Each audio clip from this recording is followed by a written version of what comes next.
राम के जन्म की कथा प्रस्तुत करने जा रहा हूँ। किस तरह से पायस से चारों भाइयों का जन्म होता है और उसका पूर्ववृत्त क्या है। पूर्ववृत्त माने जन्म के पहले क्या क्या हुआ। तो देखिए, आप जानते हैं कि श्रृंगी ऋषि ने पुत्रेष्टि यज्ञ कराया है दशरथ जी के लिए। पुत्रेष्टि का अर्थ है कि पुत्र जिसमें मिलता। जज धातु देव पूजा, संगतिकरण, दान, इन सब अर्थों में है। तो पुत्रेष्टि में पुत्र का ही दान होता है। यज्ञ पुरुष जो हैं वो पुत्र को दे देते हैं। तो ये पुत्रेष्टि जो है वो दशरथ जी के यहाँ हुई, ऋषि श्रृंग ने कराया है। इसीलिए मानस में भी कहा गया है, श्रृंगी ऋषि वशिष्ठ बोलावा, पुत्र करण शुभ यज्ञ करावा। तो पुत्र करने के लिए, पुत्र को करने वाला, करण क्रियते अनेन इति करणम, जिससे पुत्र किया जाएगा, पुत्र उत्पन्न होगा, वह शुभ यज्ञ उन्होंने कराया। तो किस तरह से भगवान विष्णु वहाँ आते हैं और देवताओं को वचन देते हैं, इसका वर्णन करते हुए वाल्मीकि ने कहा है कि जब श्रृंगी ऋषि ने पुत्रेष्टि यज्ञ का आरंभ किया तो उस समय देवता गंधर्वों के सहित सिद्ध और परमर्षि लोग, ये सब के सब अपना अपना भाग लेने के लिए यथा विधि वहाँ आए। यथा विधि का अर्थ है कि विधि का उल्लंघन किए बिना, तो जो भी विधि है, जिस क्रम से जिसको आना है उस रूप में सब लोग आए। और सभी देवता जो है उस सभा में, वहाँ माने पुत्रेष्टि यज्ञ जो हो रहा था, वहाँ सभी देवता जो हैं वो समेत हैं।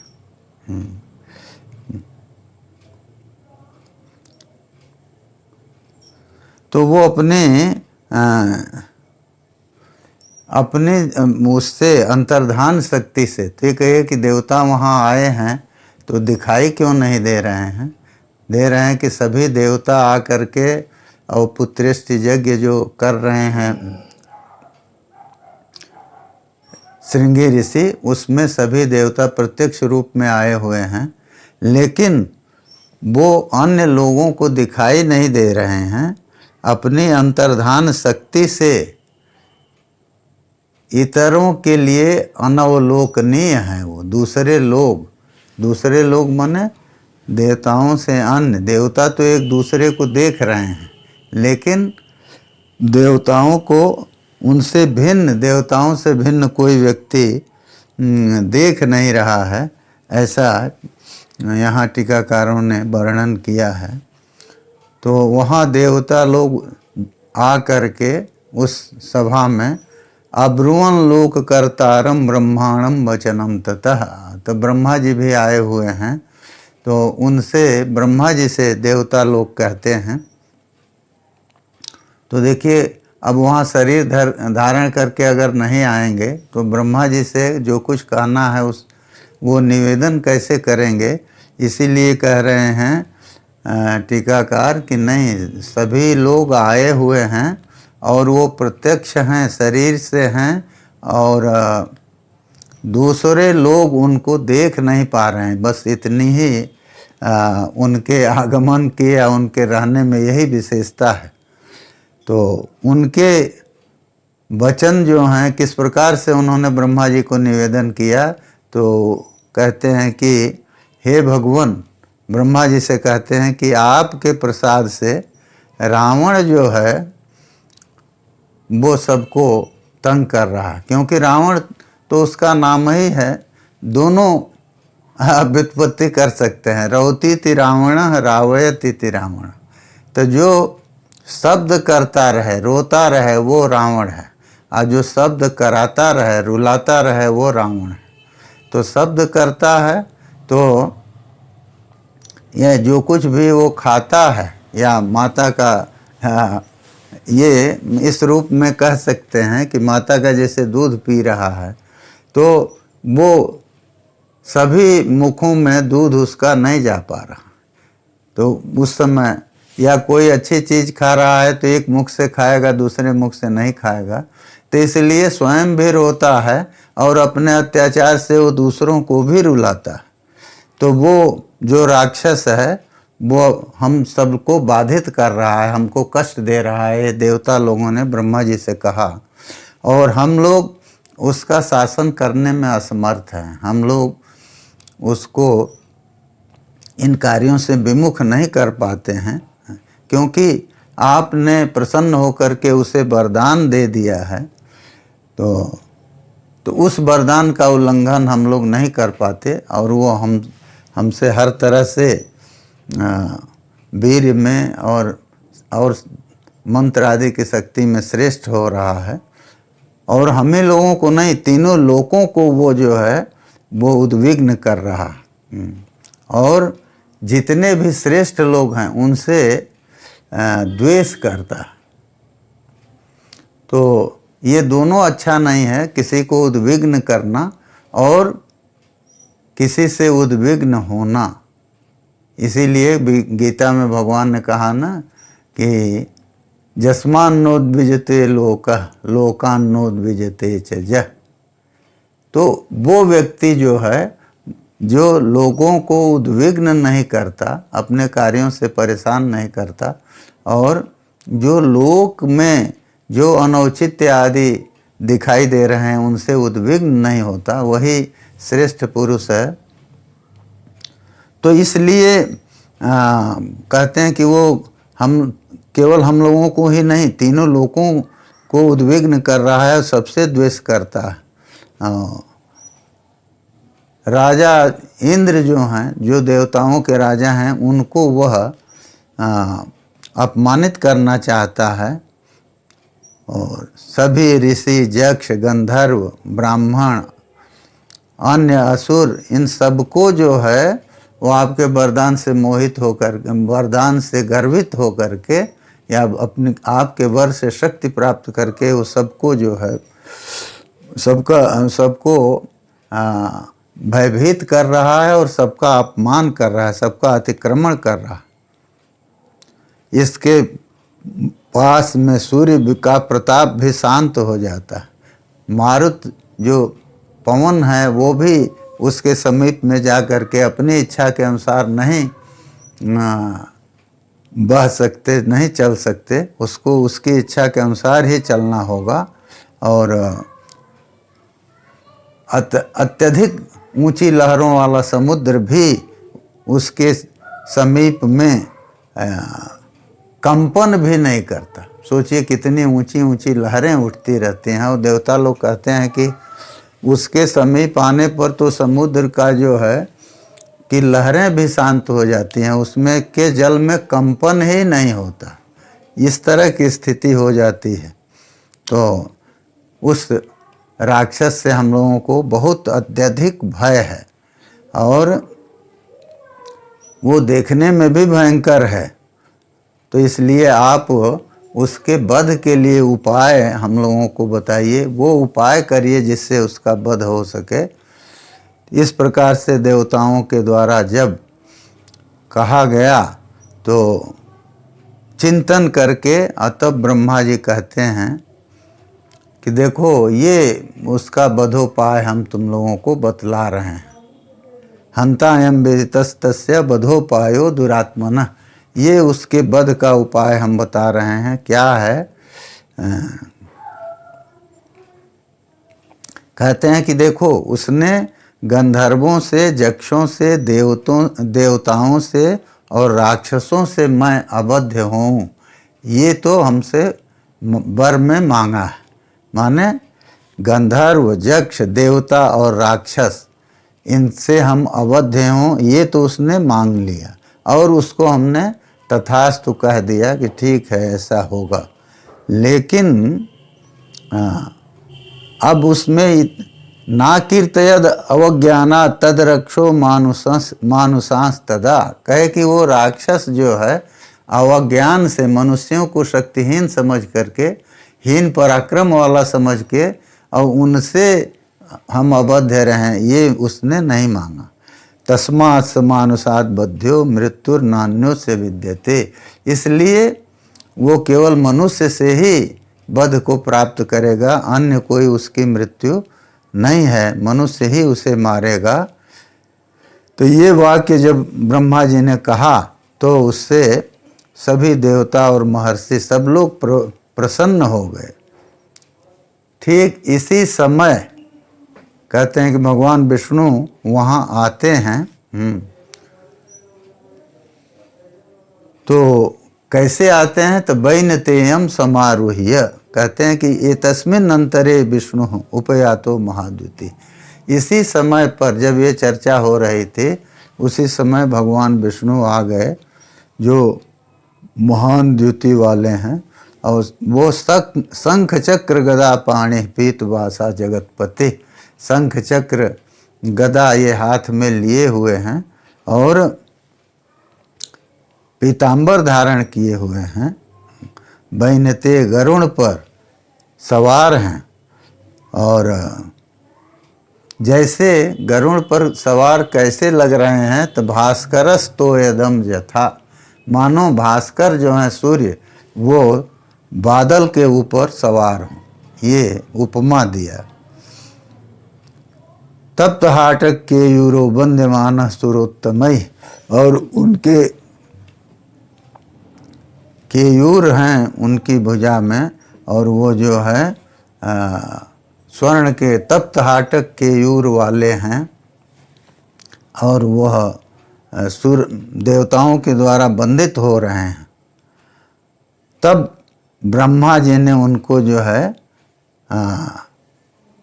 नमस्कार किया और ब्रह्मा से मिल करके, और तत्र तस्थौ समाहितः, कहते हैं कि वो देवताओं की जो सभा थी तो उसमें वो समाहित हो करके और बैठ गए।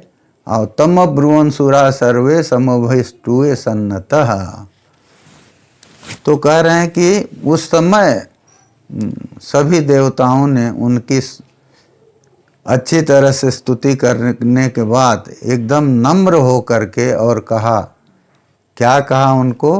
त्वाम नियोक्ष्यामहे विष्णु लोकानाम हित कामया, हे विष्णु आपको हम लोग चाहते हैं, लोक का हित इसी में है, आप इस संसार के पालक हैं, पालन करने वाले हैं, तो आप अगर इस राक्षस का वध करते हैं तो लोक का पालन हो जाएगा।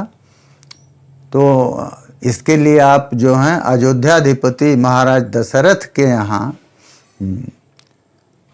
जो उनकी 3 रानियां हैं, उन्हीं में उन रानियों से 4 रूपों में आप प्रकट हो जाइए।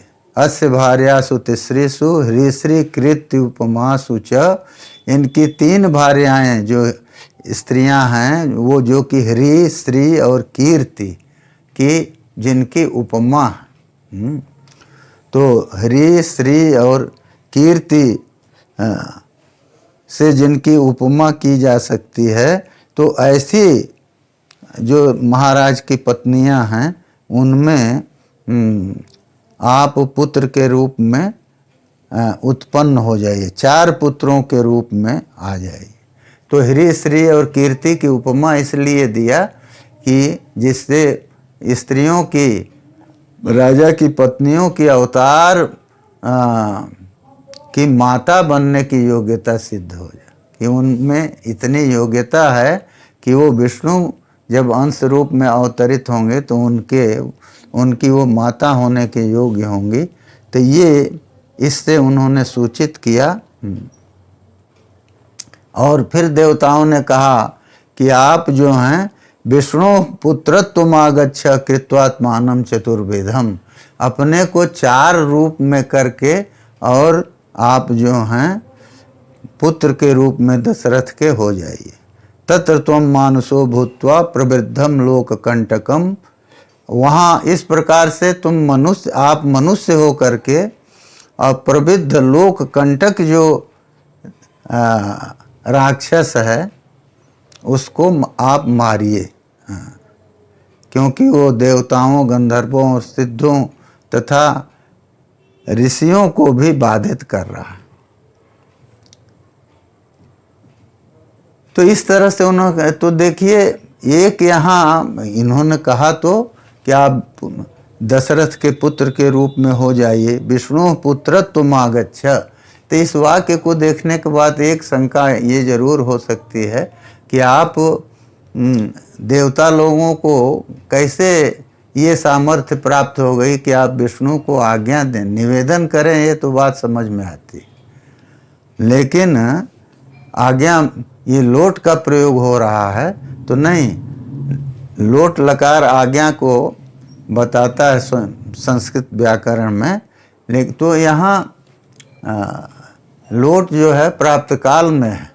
ये कहेंगे कि आप दशरथ के पुत्र के रूप में हो जाएं, इसका काल प्राप्त हो गया है। तो इस तरह से कहने से वो सीधे आज्ञा नहीं हो रही है, वो अपनी बात भी कह दे रहे हैं और कि आप पुत्र के रूप में आइए, तो उनका निवेदन भी हो जा रहा है और आज्ञा भी नहीं हो रही है, मर्यादा का उल्लंघन भी वो नहीं कर रहे हैं।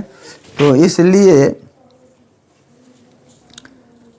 प्राप्त काल में लोट कहने से इस समस्या का समाधान हो सकता है, क्योंकि आगे भी अबध्यम दैवतैर विष्णु समरे जय रावणम, ये कहा कि जो देवताओं से अबध्य है रावण, उस रावण को आप मारिए। जय, यहाँ भी लोट का ही प्रयोग किया है, लोट लकार का ही। तो इस तरह से ये भगवान से 4 रूपों में अवतरित होने के लिए देवता लोगों ने उनसे प्रार्थना किया, और ये जरूरी इसलिए है क्योंकि ब्रह्मा जी जो वरदान दे चुके हैं कि देवता, गंधर्व, राक्षस कोई उसको मार नहीं पाएगा, तो वो मनुष्य रूप में आना है। तो मनुष्य रूप में आने के लिए वो सारा उपाय क्या होगा, इसको आगे वर्णित कर रहे हैं। तो भगवान कहते हैं अब्रवीत तिरसान सर्वान समेतान धर्म संहितान। तो सभी जो देवता हैं उनको भगवान ने कहा, क्या कहा, तो कहा कि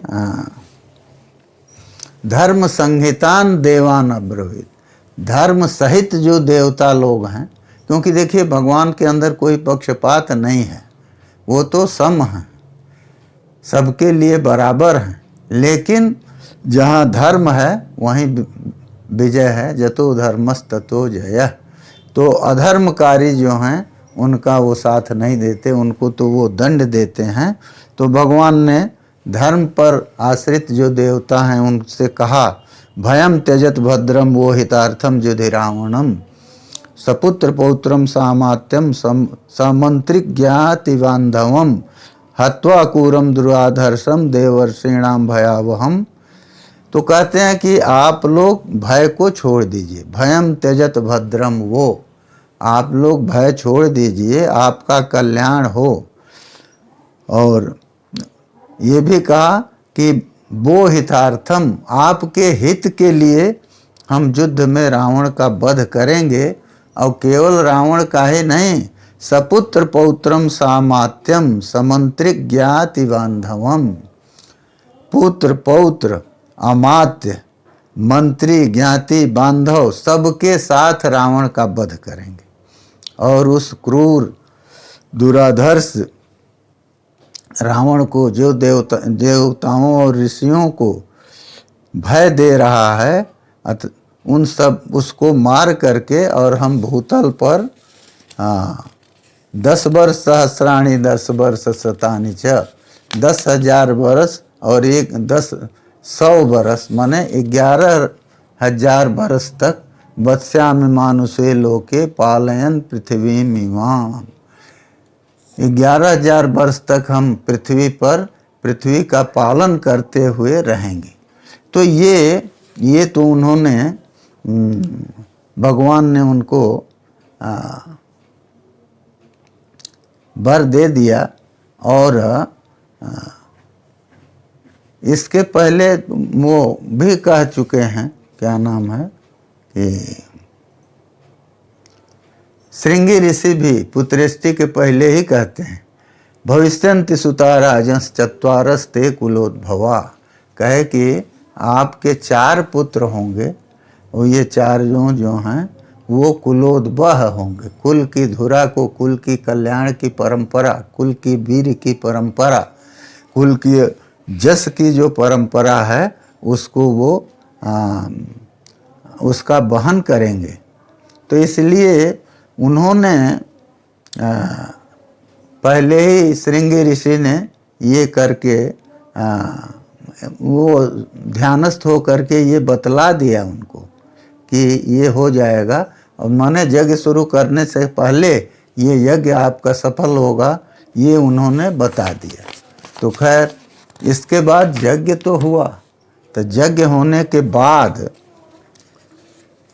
किस रूप में, क्योंकि भगवान विष्णु तो उसी वो जो यज्ञ की सभा थी वहीं आए हुए थे, सभी देवता लोग वहीं थे और उन देवताओं को उन्होंने वहीं वर दिया था कि यहाँ जो है हम आएंगे और कह दिया ना कि आप भय को छोड़ दीजिए और आपके हित के लिए हम रावण का वध करेंगे। तो रावण का वध तो मनुष्य से ही होना है। तो माने हम मनुष्य रूप में आएंगे तो कहाँ आएंगे, तो वहीं दशरथ के यहाँ ही। देवताओं ने तो यही प्रार्थना किया था कि आप ये जो राजर्षि हैं दशरथ हैं, इनके यहाँ जन्म ले करके और उसका मनुष्यत्व को प्राप्त करिए और मनुष्यत्व को प्राप्त करके मनुष्य रूप में आकर के रावण का वध करिए। तो भगवान ने कहा कि आप लोग भय छोड़ दीजिए, आपके हित के लिए हम युद्ध में रावण को मारेंगे। ये तो उन्होंने कह दिया। और फिर ये भी कह दिया कि उस क्रूर दुराधर्ष रावण को मारने के बाद हम 11,000 वर्ष तक इस पृथ्वी पर रहेंगे। तो हत्वा बत्स्यामि ये योजना, तो मनुष्य लोक में रहेंगे। तो ये तो कह दिया, लेकिन उसके बाद कहते हैं एवं दत्वा वरम देवो देवानाम विष्णुरात्मवान। इस तरह से देवताओं को जब उन्होंने वर दे दिया तो उसके अनंतर मानुष्य चिंतयामास जन्मभूमिम अथात्मनः, उन्होंने मनुष्य लोक में अपने जन्मभूमि का चिंतन किया कि हम कहाँ जन्म लें। तो ये चिंतन किया।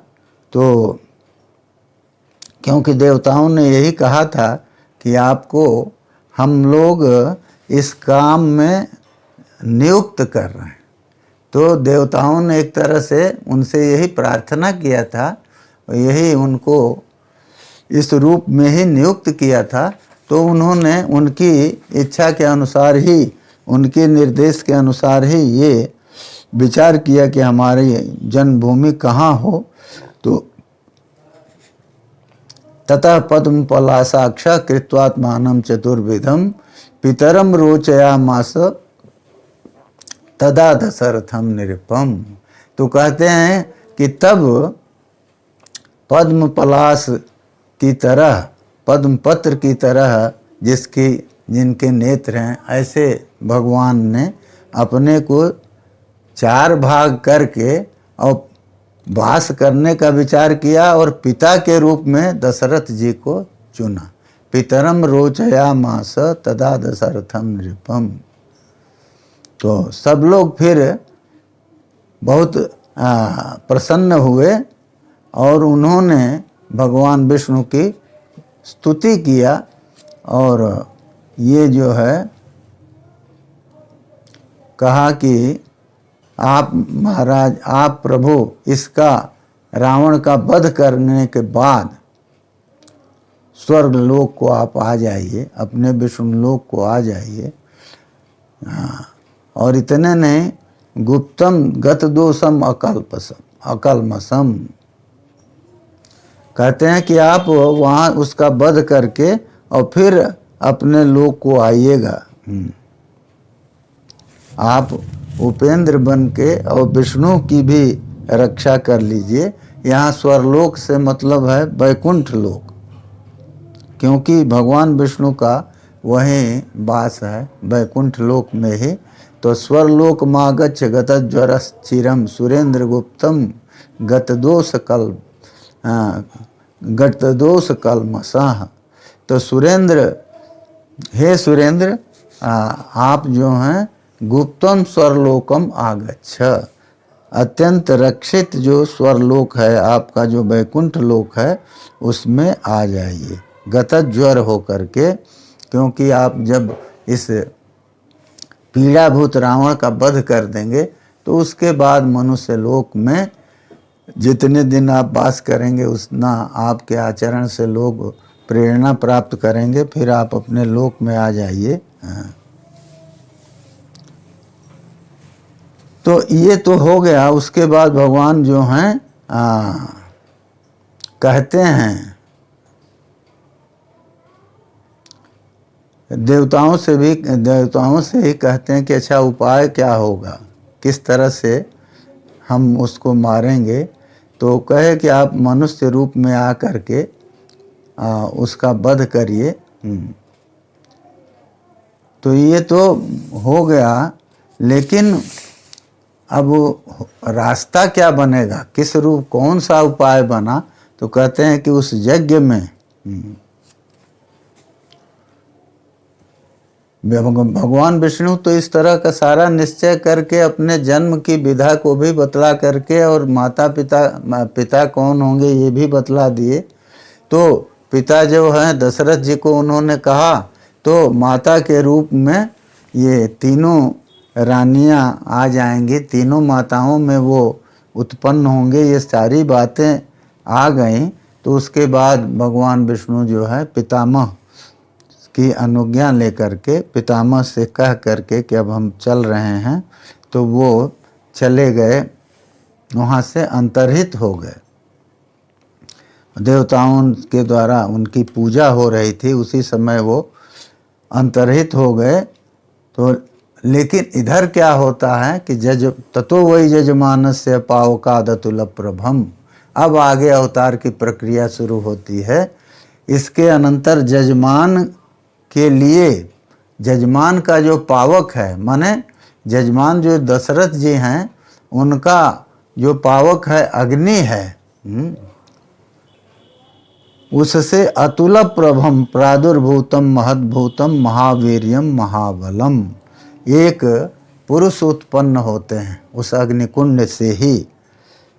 तो वो पुरुष जो हैं वो कैसे हैं, तो उनको दिया कि रक्त वस्त्र पहने हुए हैं, काले रंग के हैं, रक्त लाल उनका मुख है, और दुंदुभि की तरह स्वन मन शब्द है उनका।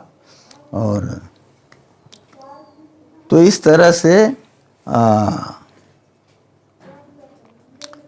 स्वश्रुप प्रवर मूर्धजम स्निग्ध हर्यक्ष तनुजः, स्निग्ध हर्यक्ष तनुजः, और श्मश्रु प्रवर मूर्धजम। तो ये उपाय आया कि उस समय भगवान जो हैं इस रूप में आए हैं। भगवान विष्णु ही मानो एक पुरुष के रूप में वहाँ प्रकट हुए हैं। तो वहाँ से तो स्वयं जो देवताओं के सामने विष्णु गरुड़ पर सवार होकर आए थे, तो उनका जो स्वरूप था उस अपने स्वरूप को उन्होंने तिरोहित किया, और तिरोहित करने के बाद वो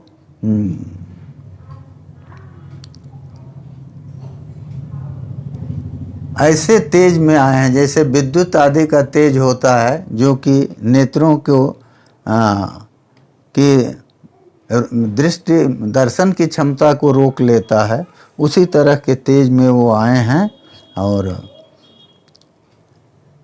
हर्यक्ष तनुजम कहते हैं कि हर्यक्ष जो सिंह है वो उसके पुत्र के समान, तनुजः श्मश्रु प्रवर मूर्धजम, तो उसके पुत्र के रूप में सिंह से वो तनुजा लोमानी सनुष, हर्यक्ष तनुज का अर्थ किए कि माने सिंह की तरह जिसके लोम है। यहाँ पुत्र अर्थ जो है संगत नहीं है, तो यहाँ दिया तनुजम, तनु से शरीर से उत्पन्न होने वाले लोम को लिया है।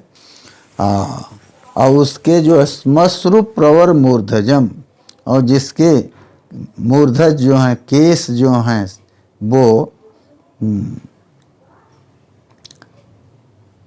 वो भी श्मश्रु, लोम भी उस तरह के हैं, और श्मश्रु प्रवर जो है वो मूर्धा में है। माने दोनों को दे दिया कि मुखस्थ, मुख पर स्थित जो लोम हैं वो, और जो सूक्ष्म रोम हैं वो सब के सब जो हैं वो अत्यंत दीप्तिमान हो रहे हैं। और उस समय जो है उनको दिया है कि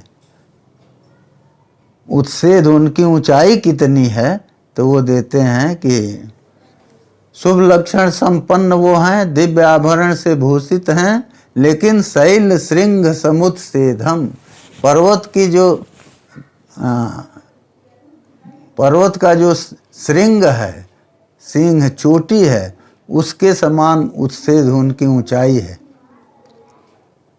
और दिवाकर के समान, सूर्य के समान उनका तेज है।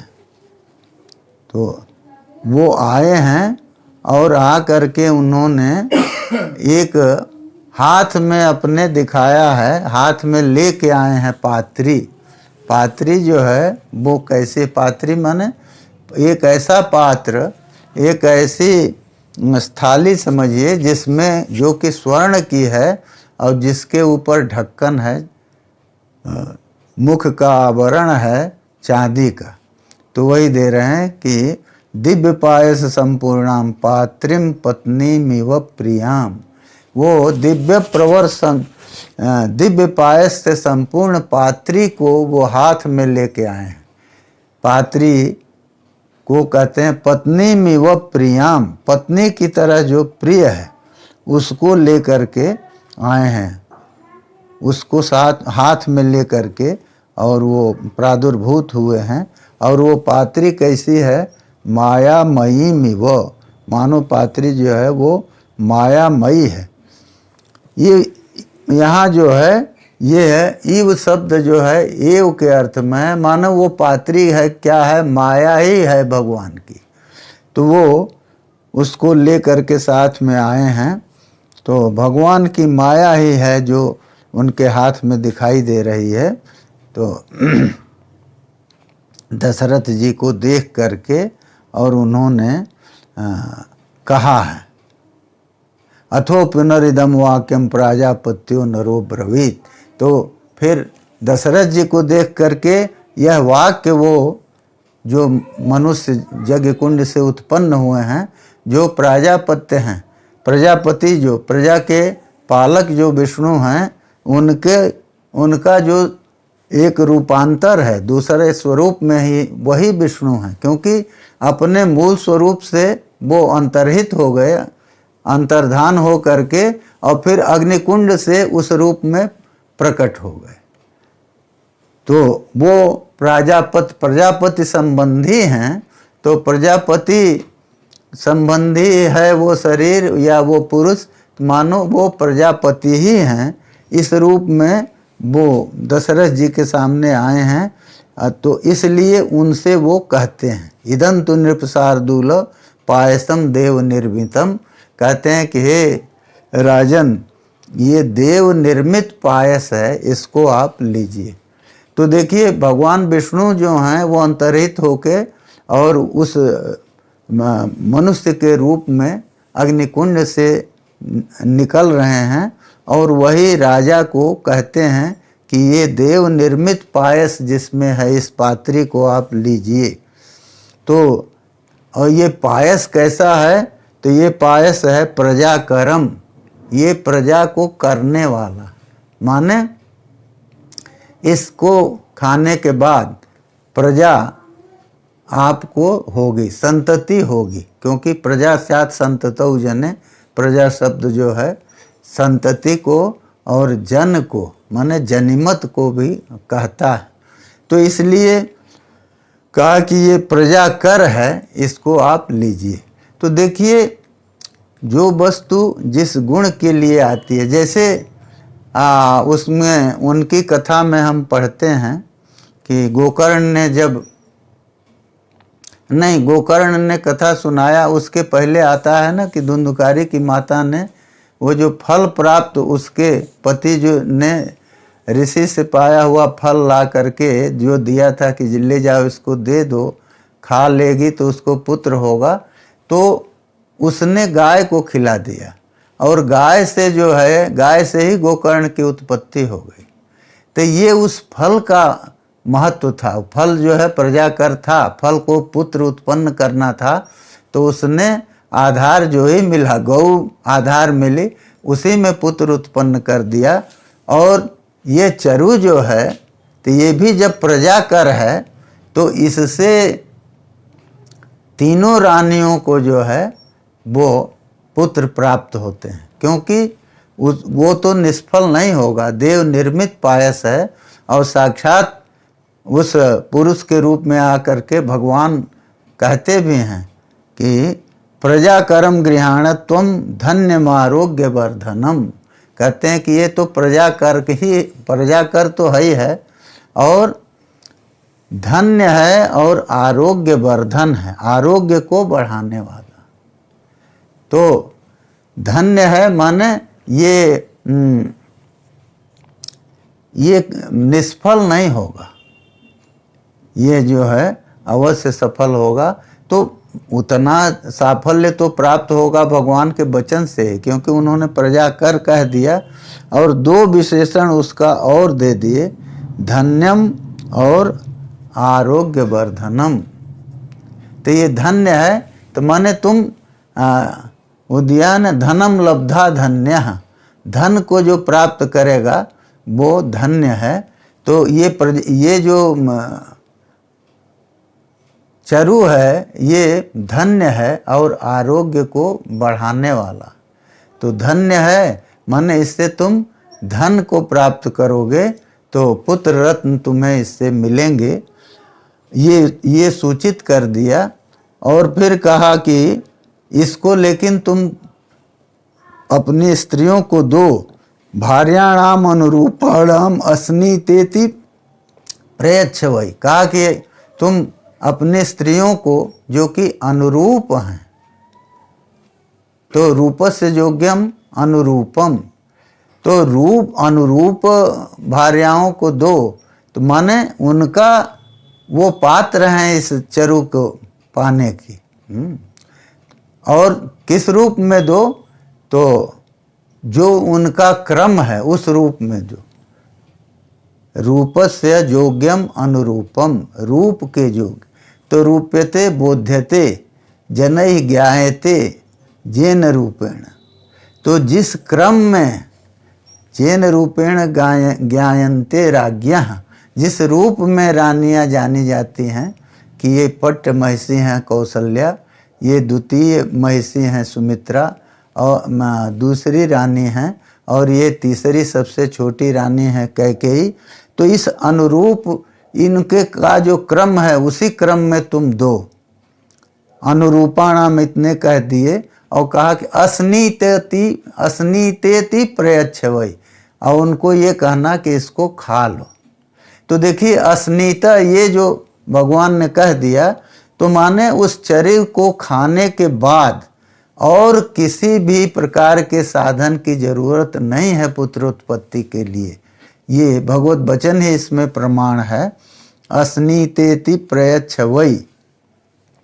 तो कहा कि वो उनको हम दे देंगे, तो उसके बाद क्या होगा? तो फल भी भगवान ने बतला दिया। तासु तुम लप्स्य से पुत्रान जदर्थम जज से नृप, कहे कि उसके बाद उनमें, उन रानियों में तुम पुत्रों को प्राप्त करोगे जिस पुत्रोत्पत्ति की इच्छा से तुम यज्ञ कर रहे हो। हाँ, यज्ञ कर रहे हो, देव पूजा कर रहे हो, इतना संभार जुटाए हो, दान आदि कर रहे हो, तो उससे तुम इनको प्राप्त करोगे।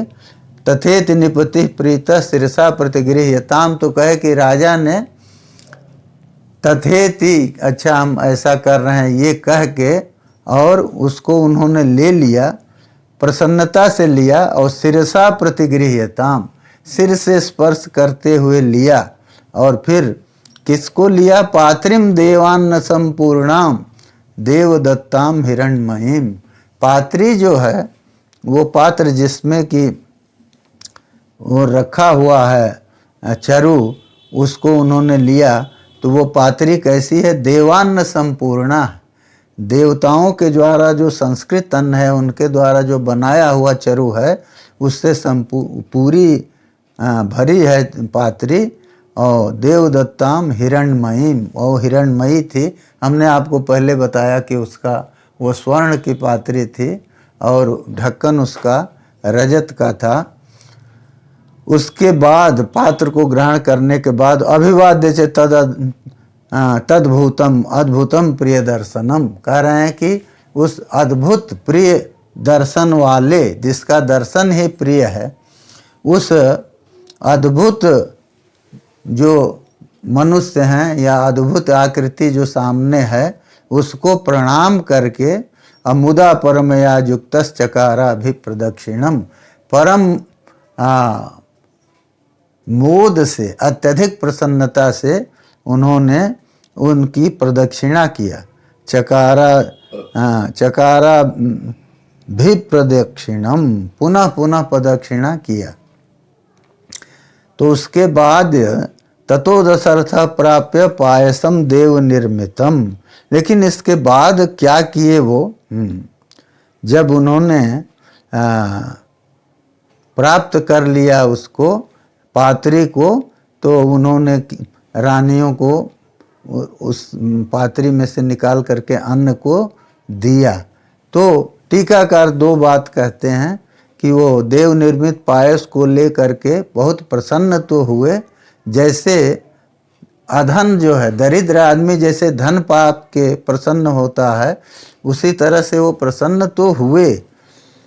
तो दशरथ तो दरिद्र नहीं हैं, लेकिन उपमा केवल प्रसन्नता में दिया है कि अधन जो है जैसे धन पा के प्रसन्न होता है, वैसे महाराज दशरथ भी प्रसन्न होते हैं, क्योंकि उनके यहाँ धन की कमी नहीं थी। ये तो गोस्वामी जी स्वयं कहते हैं कि अवधराज सुरराज सिहाही, दशरथ धन सुनि धनद लजाही। तो इतना धन था कि धनद जो कुबेर हैं वो भी उनके धन को सुन करके और लज्जा महसूस करते थे कि भूलोक में रह के दशरथ हम इतना अधिक धन संग्रह किए हुए हैं। तो वो प्रसन्न तो हुए, लेकिन उसके बाद क्या हुआ? तो कहते हैं कि वो देव जो हैं वो तो अग्निकुंड पर ही प्रकट हुए थे, और वहाँ ही उन्होंने अपना काम जो था उसको करके, माने उनको पायस देना था दशरथ जी के हाथ में, तो वो दे करके और वहीं वो अंतर्हित हो गए। तो जब ऋषि के द्वारा दिया गया फल निष्फल नहीं हुआ, गोकर्ण की उत्पत्ति करा ही दिया, तो साक्षात प्रजापति जो इस रूप में आए हैं भगवान विष्णु, उनके हाथ से आई हुई पात्री का जो अन्न है, जो पायस है, वो कैसे निष्फल होगा? यह तो सोचने की बात ही नहीं है। तो इसलिए उन्होंने अपना अंतर्धान तो किया, माने प्रजापति जो पुरुष हैं जो लेके आए हुए थे चरु को दशरथ जी के हाथ में दे के, वो अंतर्हित हो गए। तो लेकिन उसके बाद उनके महल में तो बड़ी प्रसन्नता हुई अंतःपुर में, और महाराज दशरथ अंतःपुर में प्रवेश करके अब कुंड से वहाँ से हटते हैं और आते हैं महल में और अंतःपुर में आकर के कौशल्या से ये कहते हैं, पायसम प्रतिगृह्णीस्व पुत्रियम त्विदमात्मनः। कहा कि ये पायस ले लो, पुत्रियम तु इदम आत्मनम, और ये जो है ये पुत्रीय है, पुत्र के लिए हितकर है, माने तुमको पुत्र इससे उत्पन्न होगा। अब शंका की तो कोई बात नहीं है, साक्षात परमात्मा ने जब कह दिया है तो उसको दशरथ जी भी पुत्रीय पायस कहते हैं कि तुम इस पुत्रीय पायस को ले लो और जो तुमको पुत्र प्रदान करेगा। और ये कह करके कौशल्याय नरपति पायसार्धम ददौ तदा, कौशल्या को राजा ने पायस का आधा भाग दिया। वो जो चरु आई थी, चरु की पात्री आई थी, उसमें से आधा भाग निकाल करके कौशल्या को दिया। और अर्धादर्धम ददौ चापि सुमित्रायै नराधिपः, और कहते हैं कि जो आधा बचा उसका आधा भाग तो वो उन्होंने सुमित्रा को दिया। तो अर्धादर्धम ददौ चापि सुमित्रायै नराधिपः। और फिर कैकेयी को जो दिया तो कहते हैं कैकेयी चावशिष्टार्धम ददौ पुत्रार्थ कारणात्, कैकोई को भी माने सुमित्रा को देने के बाद आधा का आधा सुमित्रा को दे दिए, उसके बाद जो आधा बचा उसका आधा करके उन्होंने कैकेयी को दे दिया। तो माने वो संपूर्ण पायस का अष्टमांश हुआ। और फिर जो है अब जो आधा अष्टमांश दिया और जो अष्टमांश बचा था उसको उन्होंने फिर सुमित्रा को दे दिया। तो यहाँ दिया है अनुचिन्त्य सुमित्रायै पुनरेव महामति। तो देखिए टीकाकार ये लिखते हैं कि कैकेयी को देने के बाद उनके हाथ से ही सुमित्रा को दिलवाया और उन्हीं के हाथ से कैकेयी को भी दिलवाया। और मूल में तो यही है कि नहीं उन्होंने दिया तो अब उसको फिर ये कहना पड़ेगा कि वहाँ प्रेरणा जो है णिजर्थ अंतर्भावित है। तो ये करके उन्होंने ये बात भी समझ में आती है, क्योंकि जब कैकेयी को तो उन्होंने दे दिया, पहले कैकेयी को अन्न तो दिया नहीं, कौशल्यायै नरपति पायसार्धम ददौ तदा। तो पहले तो यही कह दिया पायसम प्रतिगृह्णीस्व पुत्रियम त्विदमात्मनम, ये तुम्हारे आत्मना तुम्हारे लिए पुत्रीय है, पुत्र के लिए हितकर है, पुत्र इससे उत्पन्न होगा। ये कह करके उन्होंने कौशल्या को पायसार्ध दिया। तो ये कहें कि वो पूरी जो है वो पात्री को ही कौशल्या के हाथ में जब दे दिए और तो उनकी प्रेरणा से आधा उन्होंने लिया और आधे का आधा करके सुमित्रा को दिया। और फिर जो आधे का आधा बचा है सुमित्रा को देने के बाद उसमें दो भाग करके एक भाग दे दिया कैकेयी को और एक जो भाग उससे बचा उसको पुनः सुमित्रा को दे दिया। तो देखिए ये पहले ही भगवान का वचन आ चुका है, प्रजा करम गृहाणत्वम। वो चरु जो है वो प्रजा को उत्पन्न करने वाला है। तो वो तो और तो दो बात उन्होंने कहा कि उत्पन्न करने वाला है, इसलिए तुम अनुरूप भार्याओं को ये कह के दो कि खा जाओ। तो खा जाओ तो पहली बार जो दिया उन्होंने तो कहना तो ये हर बार है अस्नीत। तो स्वयं अगर कौशल्या कैकेयी और सुमित्रा तीनों को भी अगर अपने हाथ से भी देंगे तो अस्नीता ये बोलना है कि तुम इसे खा जाओ। तो जब वो अस्नीता बोलेंगे वो खा जाएंगे तो उस चरु से पुत्र होगा। ये पूरी विधि भगवान ने स्वयं बता दिया था। तो इसीलिए सुमित्रा से दो पुत्र हुए, क्योंकि 2 बार चरु उनको मिला और 2 बार अस्नीत ये कहा। तो ये इसको खा जाओ ये कहा, तो दोनों बार खाने से 2 पुत्र हुए उनको, लक्ष्मण और शत्रुघ्न, ये सुमित्रा जी को हुए, और माता कैकेयी को और कौशल्या जी को एक एक पुत्र हुए। ये जो है ये यहाँ आगे आया हुआ है। लेकिन जब वो दे रहे हैं तो लिखते हैं यहाँ वाल्मीकि महर्षि, अनुचिन्त्य सुमित्रायै पुनरेव महामतिः एवं तासाम ददौ राजा भार्याणाम पायसम पृथक।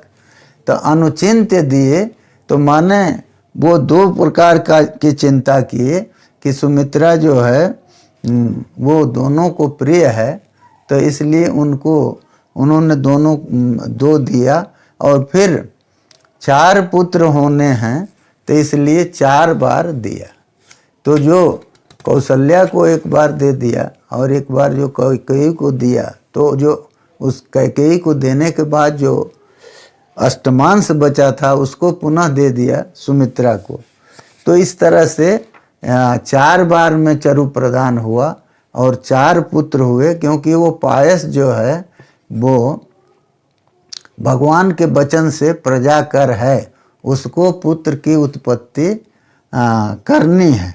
तो इस तरह से ये जो है वीर आदि का संबंध जो है सर्वथा निराकृत हो जाता। कहीं भी ये नहीं है कि जैसे लौकिक बालकों की उत्पत्ति होती है उस तरह की उत्पत्ति की प्रक्रिया इसमें आई।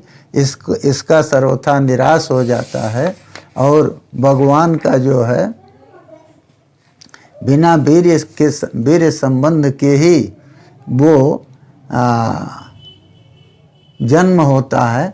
अब एक बात जो है वो इस पर तो वो करना होगा कि भगवान ठीक है वीर संबंध तो नहीं रहा, चरु के माध्यम से ही वो गए, तो लेकिन गर्भवास तो हुआ। तो इसके ऊपर हम फिर आगे विचार करेंगे। अब यहाँ इस प्रसंग का विराम करते हैं।